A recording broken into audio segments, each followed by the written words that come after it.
Acho que começou, pronto, ótimo. Pronto, então, a nossa disciplina, ela é dividida em 5 unidades, e eu não sei se o professor já comentou com vocês, porque se ele comentou, eu acho que eu perdi esse momento, mas a nossa disciplina, ela tem extensão, né, que, lá a gente tem dentro do plano de ensino, se vocês já tiverem pegado para ver, a gente vai ter 36 horas, né, que é grande parte da disciplina, voltada para extensão. E, de resto, a gente vai ver dos conteúdos da disciplina, introdução ao direito financeiro, que é uma parte bem breve mesmo, que o professor, inclusive, já até terminou. O tributo no direito brasileiro, que é boa parte da disciplina.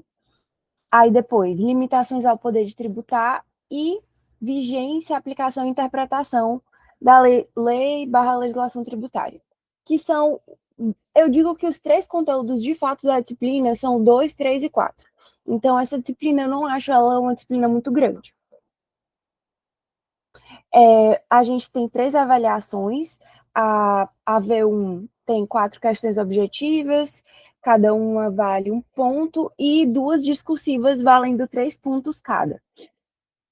E geralmente a V1 tem ponto valendo, tem trabalho valendo ponto extra, só que o professor, desde, enfim, semestre passado, ele geralmente pontua pelo GED, então a gente conversa sobre como é que a gente faz os trabalhos e tudo, a gente ainda não definiu esse semestre, mas tem pontuação extra, tem formas de pontuação extra na V1.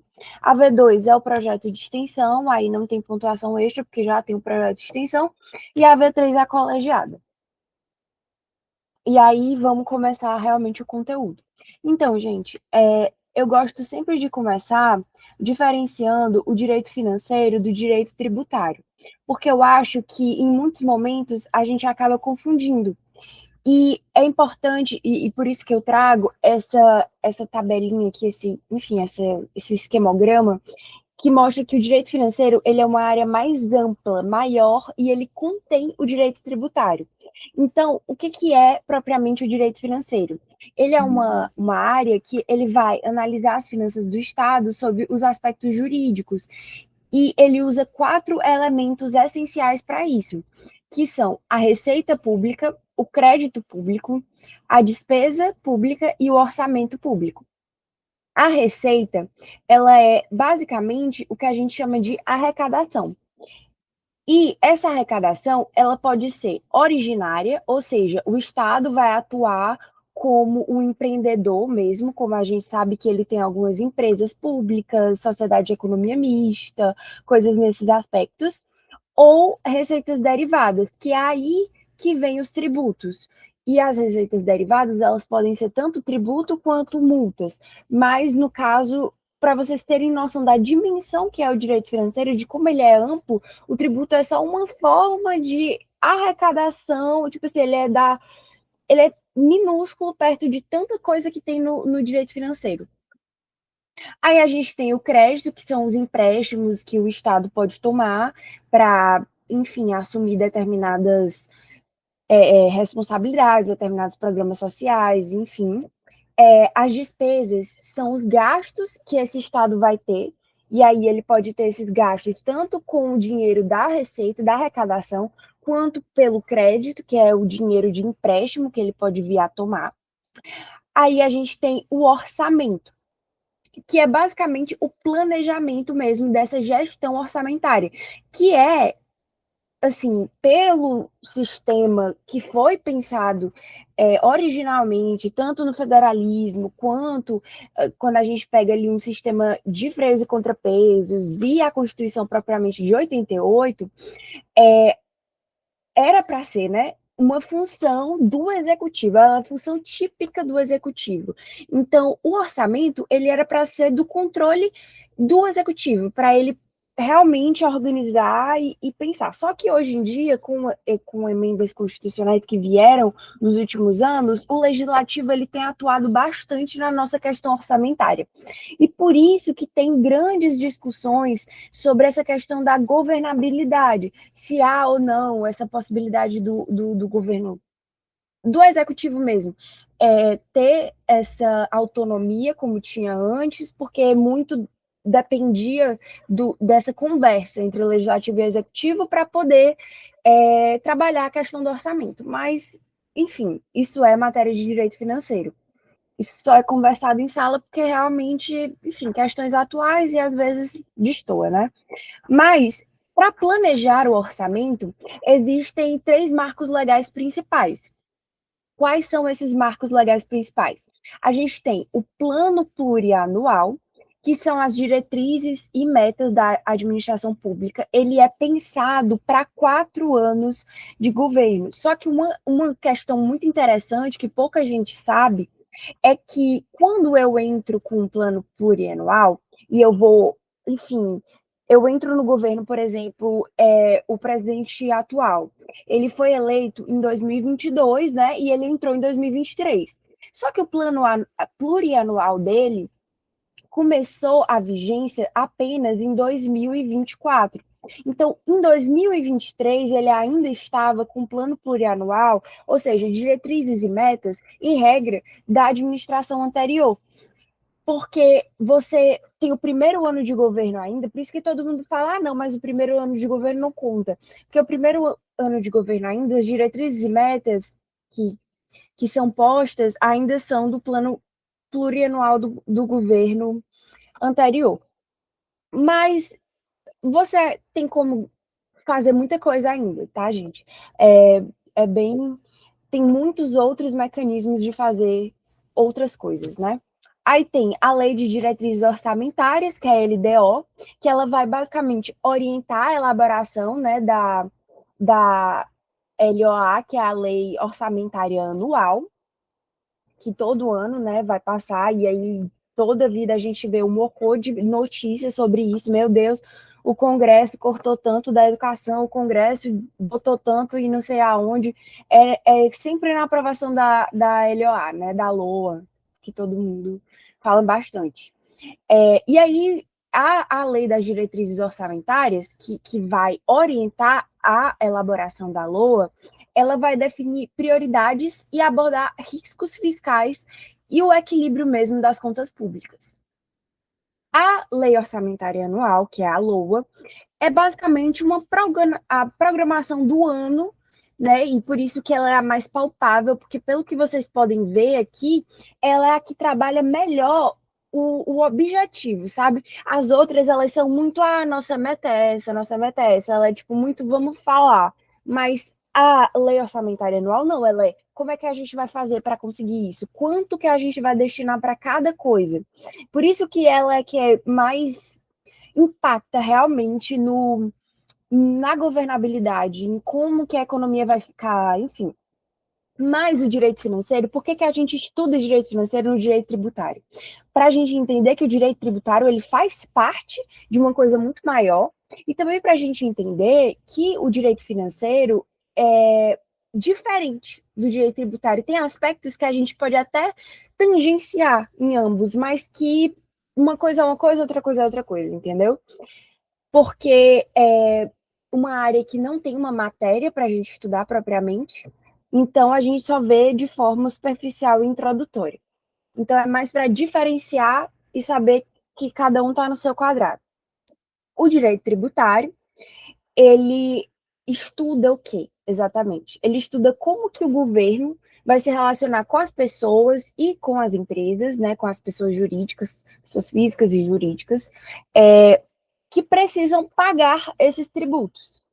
Então, essa cobrança, ela necessariamente é feita de acordo com leis previamente estabelecidas, e o princípio da legalidade é comum a todas as áreas do direito. E a gente, como também no direito obrigacional, do direito civil, no direito penal, enfim, a gente tem sujeitos.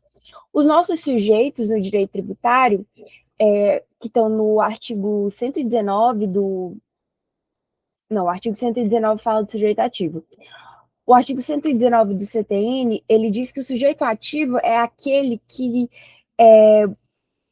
a pessoa jurídica que tem a competência para exigir o cumprimento da obrigação tributária. Então, nesse caso, a União, os estados, o Distrito Federal, os municípios, que eles têm o poder de quê? De criar e de cobrar os tributos. Depois vocês vão entender, no Direito Tributário 2, que existe uma diferença entre competência tributária e capacidade tributária ativa.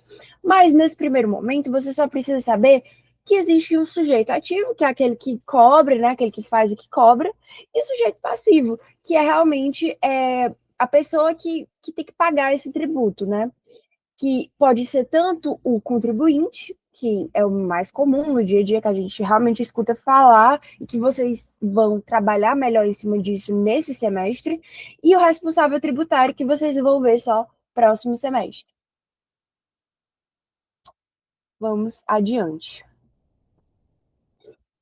E aí, adentrando melhor no que é tributo,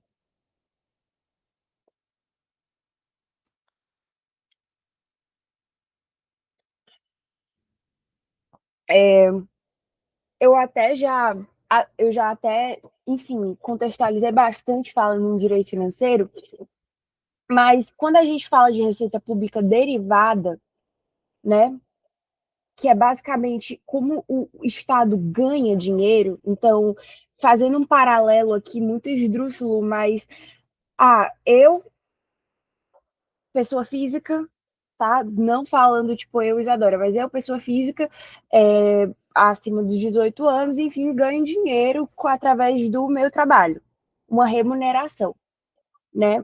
O Estado, ele pode ganhar dinheiro de duas formas. Ele pode ganhar por duas formas de receita.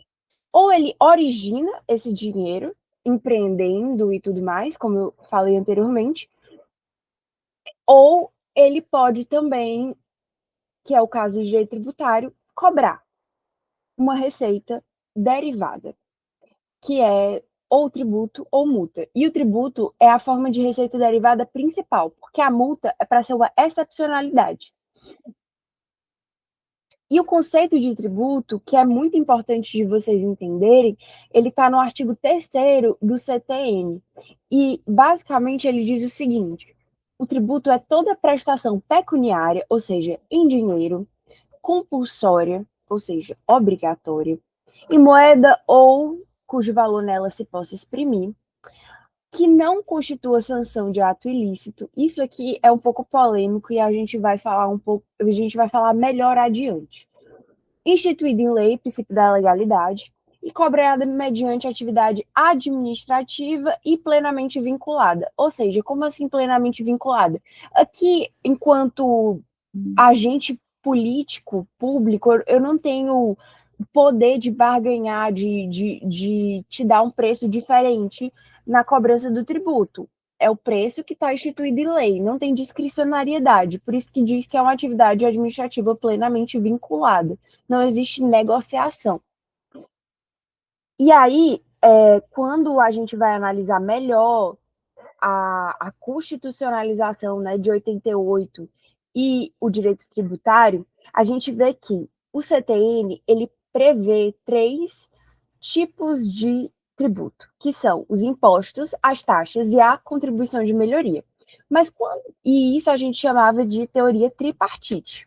Mas quando veio a Constituição de 88, ela trouxe mais 2 espécies, mais 2 tipos de tributo, que são os empréstimos compulsórios e as contribuições especiais. E a gente vai ter um módulo, uma unidade para cada, tipo assim, a gente vai estudar direitinho cada um. O professor começou a aula passada, né? A aula passada foi retrasada, enfim, os impostos, que a gente já vai, inclusive, mencionar nesse jeito. E aí, é importante vocês saberem que antes a gente tinha a teoria tripartite com o CTN, e atualmente a gente adota a teoria pentapartite, que veio, né, com a Constituição Federal de 88. Eita, eu vou ver se tem alguma coisa no chat, porque eu realmente. Não, não tem. Porque eu tava só no Canva. Aqui eu trouxe alguns conceitos importantes para vocês. Porque essa é a questão do direito tributário. Ele não é difícil de entender. Ele só tem alguns aspectos, algumas coisas que, se você não entende, você não. Tipo assim, se você não entender o que é uma hipótese de incidência, o que é um fato gerador, você não vai entender mais nada. Então, você entendendo o básico, você leva adiante. Por isso que eu trouxe primeiro esses conceitos importantes.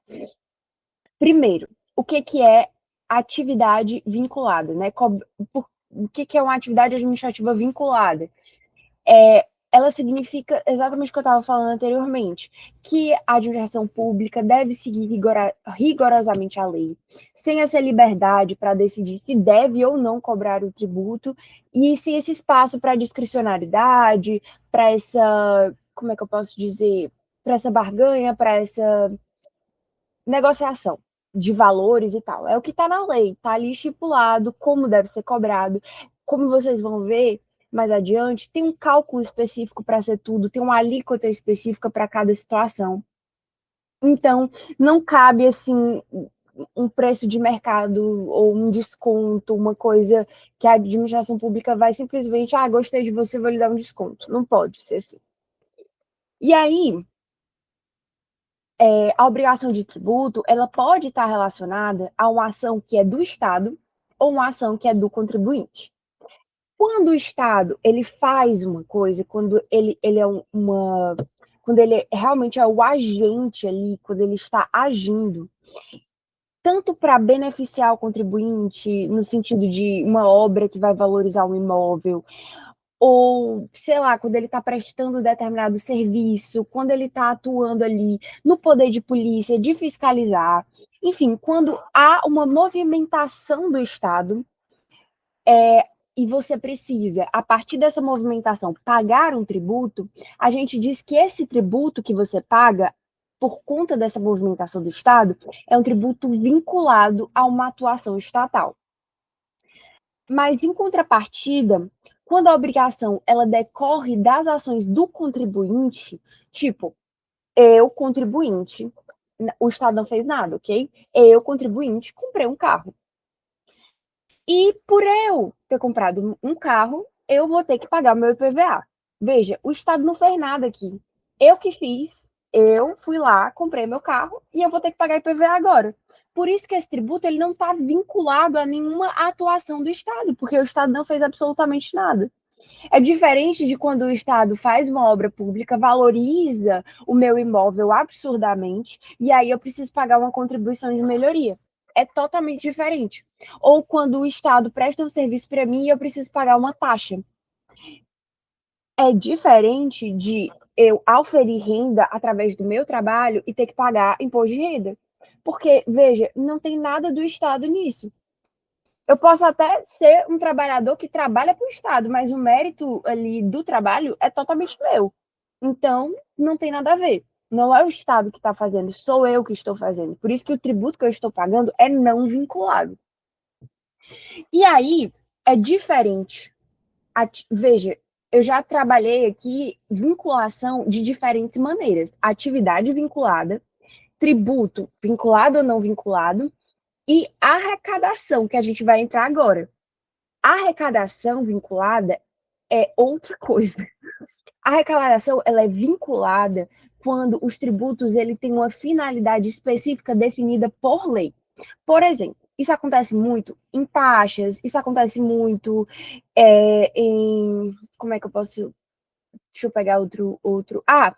Nas contribuições sociais, que vocês vão ver mais, que adentram ali nas contribuições especiais, mas enfim, porque esse tributo, quando a arrecadação dele é vinculada, eu preciso necessariamente, enquanto gestor público, enquanto pessoa que está recebendo esse valor, vincular esse valor recebido pelo contribuinte a um fim, a um meio, a uma despesa específica. Então, por exemplo, quando eu estou pagando uma tributação referente à minha,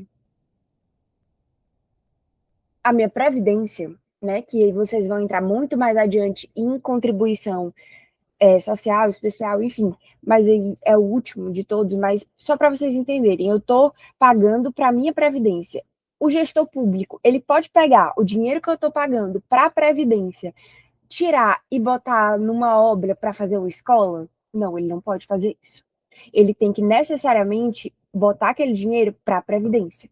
Aquele dinheiro é do INSS, aquele dinheiro é previdenciário. Ele tem uma finalidade específica. Agora, quando eu pago o imposto, mesmo que esse imposto seja o IPVA, que eu estou pagando porque eu comprei um carro, ele tem que necessariamente voltar esse dinheiro para a construção de uma estrada? Não. Ele pode, com o dinheiro do IPVA, fazer uma escola.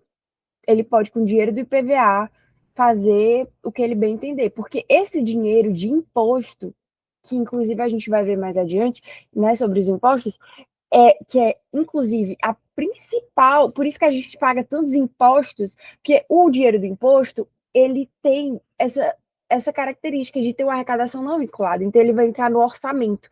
E o orçamento, que vai ser gerido pelas leis orçamentárias, né, que a gente viu no início, ele vai ser organizado da forma que o gestor público bem entender. Óbvio, existem mínimos, né, constitucionais específicos. Por exemplo, tem que ir pelo menos tantos por cento para a educação. Isso existe. Mas, de resto, ele pode gerir como ele bem entender. Por isso que quando eu vou votar no executivo, em regra, eu preciso votar em uma pessoa que eu penso que vai saber administrar as coisas. Então, quando eu tenho um tributo vinculado, eu já dou a ele um valor ali para ele cobrir.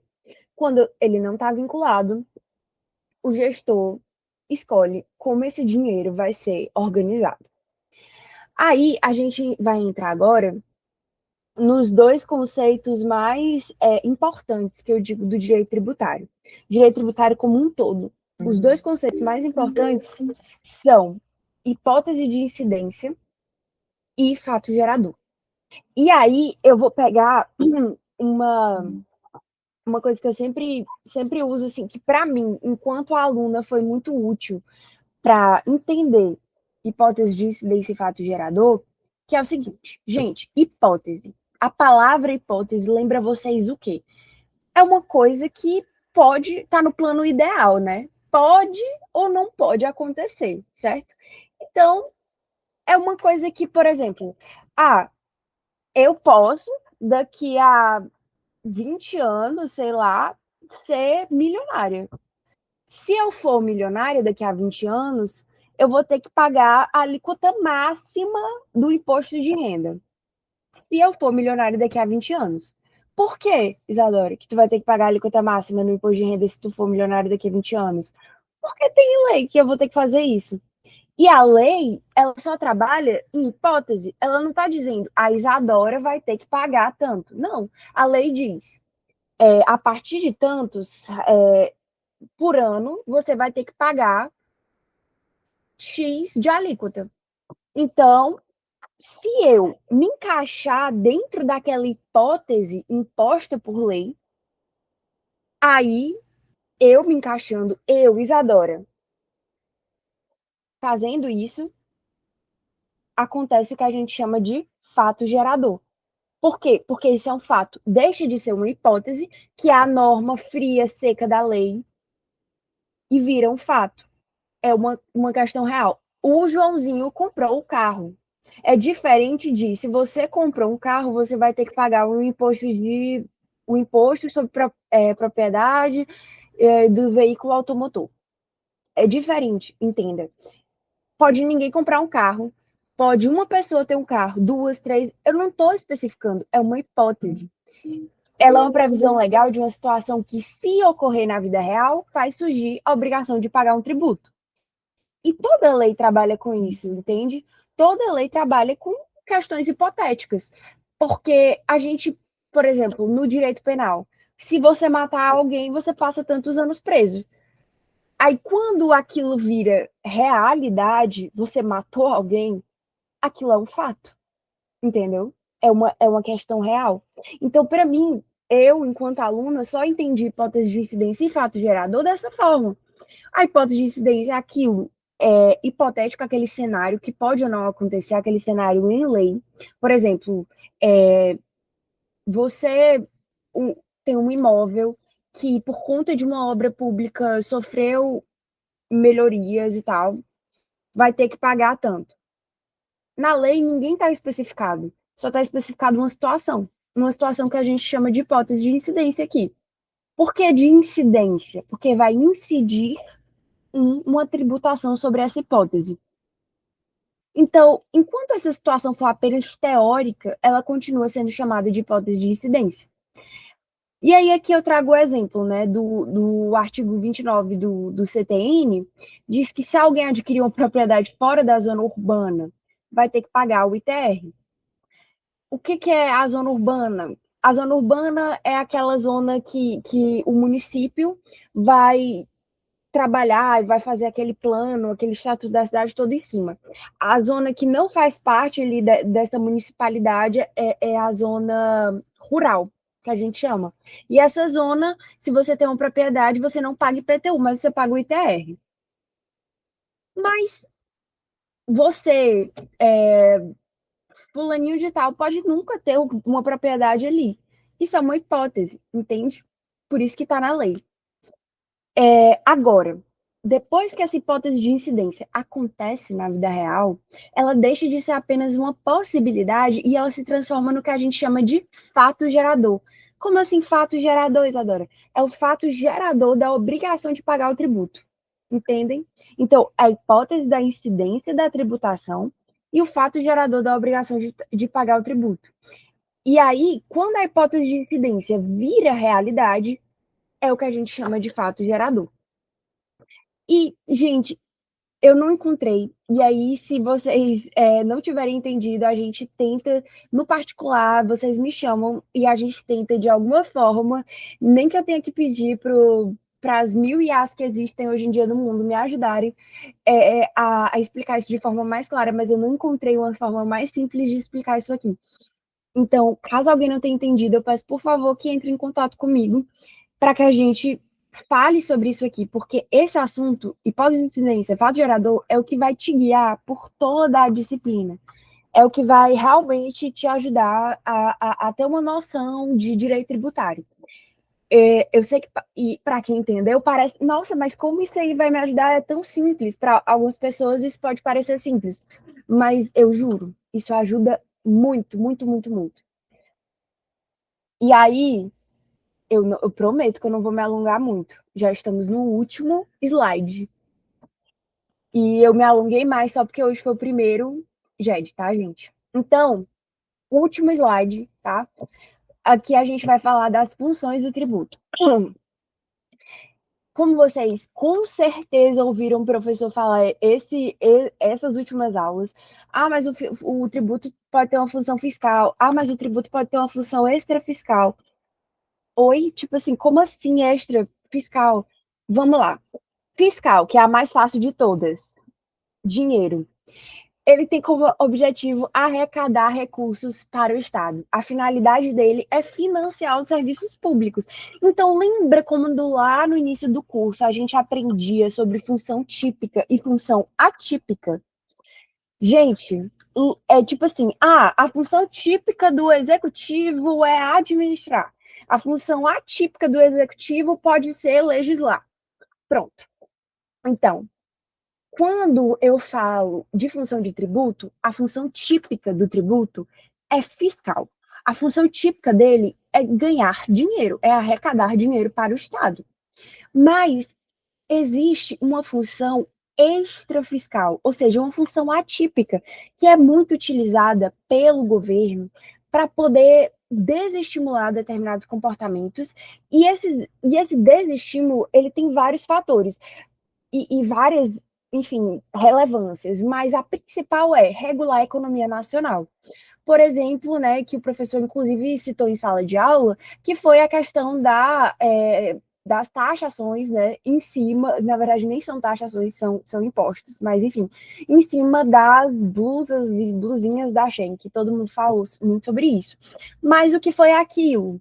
Com certeza, o que deve ter acontecido foi uma movimentação do comércio local brasileiro mesmo, das pessoas dizendo, eu não estou mais vendendo. E isso aqui está me dando um prejuízo gigantesco. E o que, que acontece quando as pessoas, as empresas, enfim, estão com prejuízo no cenário para o Brasil? Dá muito problema, porque pessoas perdem emprego, porque pessoas param de consumir, porque aí a inflação, porque aí 1 milhão de coisas acontecem. E aí, o que que o governo, qual é o mecanismo que o governo pode fazer? Um governo democrático, né? Porque se a gente fosse falar de um autoritarismo, a gente teria que dizer assim, não vai comprar daqui não, por pronto, eu proíbo todo mundo comprar de fora, e aí quem comprar de fora leva porrada, governo autoritário é nessa vibe. Mas o governo democrático, ele tem que se utilizar de meios mais não, vamos aqui procurar na lei o que, que a gente faz, alguma coisa assim. E aí o que ele faz é mexer no bolso, né, do cidadão, que sempre inclusive o professor Jório, de Direito Tributário, também fala que é o órgão que é mais sensível do corpo humano. Mas realmente eu concordo com ele, porque quando você mexe no bolso, você mexe em muita coisa. E aí, o que que acontece?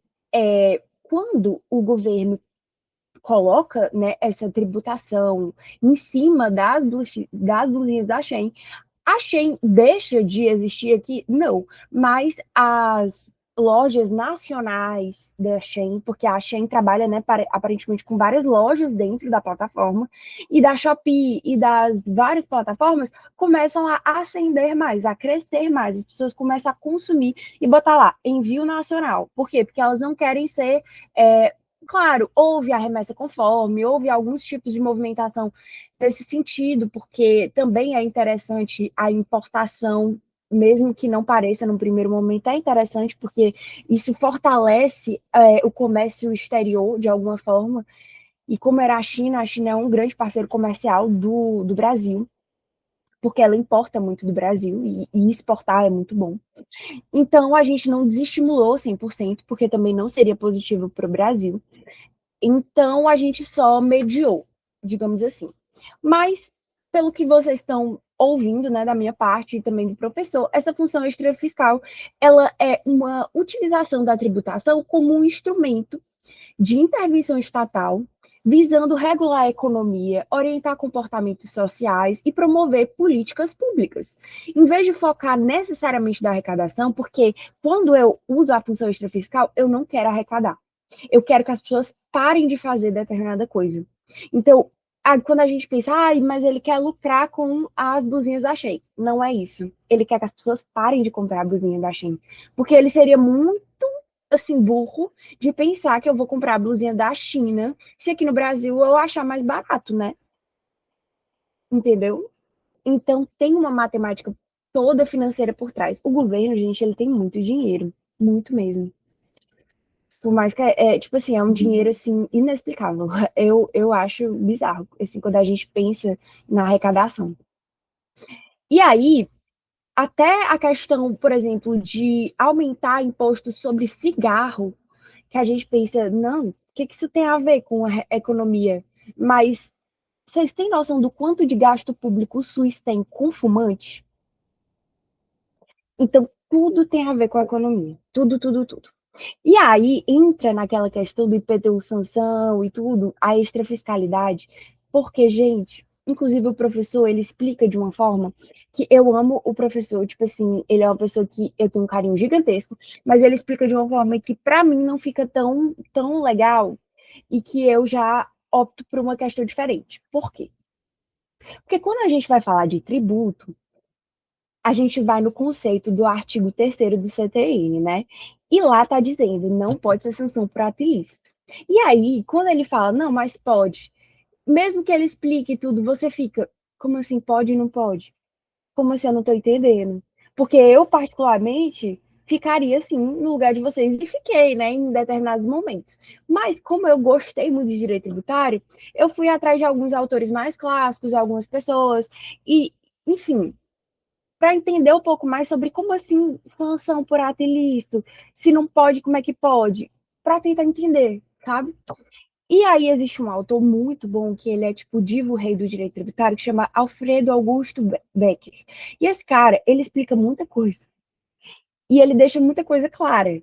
E uma dessas coisas se chama extrafiscalidade proibitiva. O que é isso? Gente, quando eu, enquanto governo, quero que um comportamento seja desestimulado, eu posso utilizar o tributo de forma mais onerosa, entendem? Mas é diferente de sanção. Por que é diferente de sanção, Isadora? Porque o que acontece? Sanção, e aí a gente vai voltar para direito, dentro ali do direito plano kelseniano mesmo. Sanção é necessariamente uma norma secundária que responde, que é uma consequência de de um descumprimento de uma norma primária, entende? Então, e isso necessariamente, por exemplo, como é que eu posso botar para vocês? Existe um ato ilícito, eu vou sonegar, ok? E existe lá que sonegação é crime, então é um ato ilícito criminal, mesmo que no âmbito tributário, ok? Se eu tenho isso, que é ilícito, eu tenho que ter o quê? Uma punição.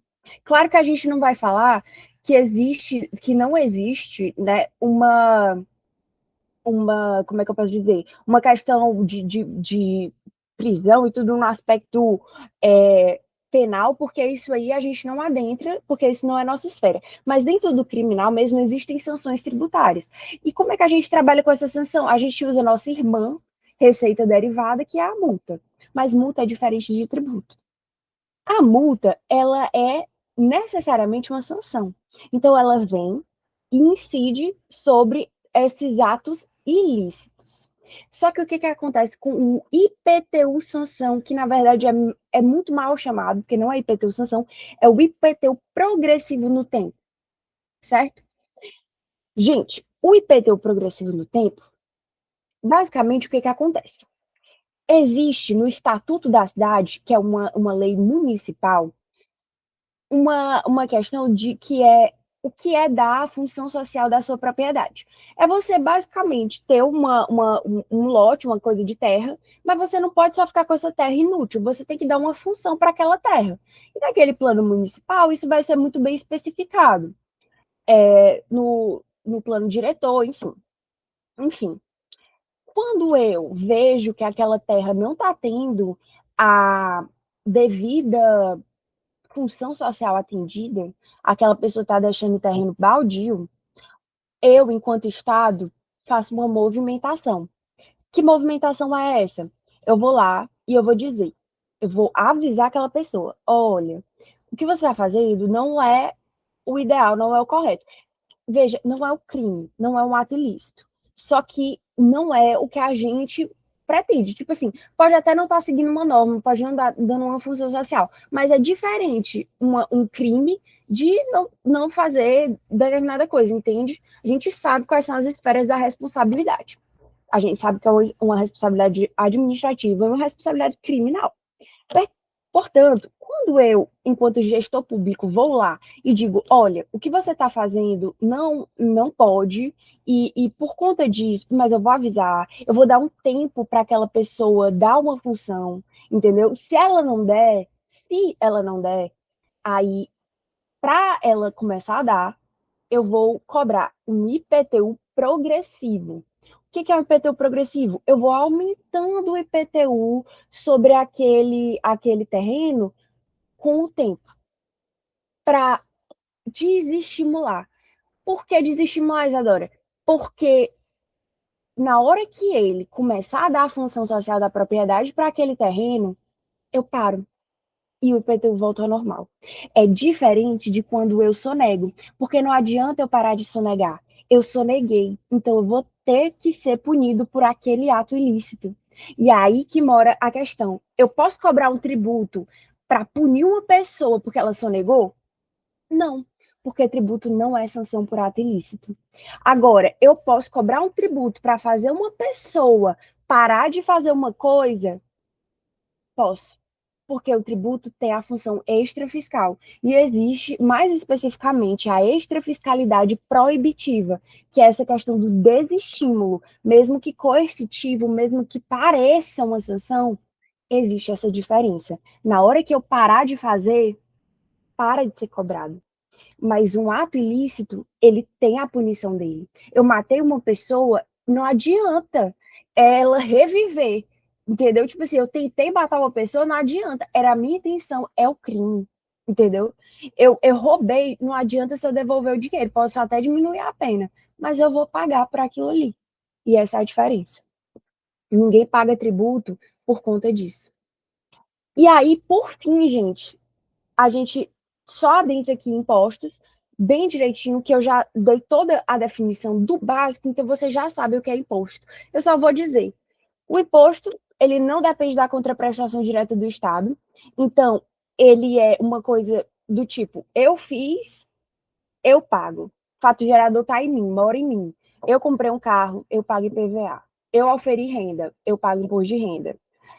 Então, tá entendendo? Eu consumi o serviço, eu paguei ISS. Então, tipo assim, as espécies, os tipos de impostos, vocês só vão estudar em tributário 2. Mas só para vocês verem, ele não depende de uma contraprestação do Estado, o Estado não precisa fazer nada, e a arrecadação não é usada livremente pelo governo.